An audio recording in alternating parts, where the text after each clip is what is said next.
ఘనయోగం జగములు ఎరుగని జపమంత్రం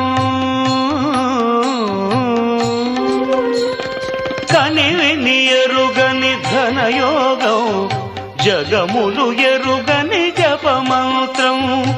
ఇంద్రియములనే తలవంచి ఇరుముడినే తన తలదాల్చి ఇంద్రియములనే తలవంచి ఇరుముడినే తన తలదాల్చి స్వామి శరణం అయ్యప్ప అని సాగే భక్తుల సందోహం స్వామి శరణం అయ్యప్ప అని సాగే భక్తుల సందోహం స్వామి శరణం అయ్యప్ప శరణం స్వామి శరణం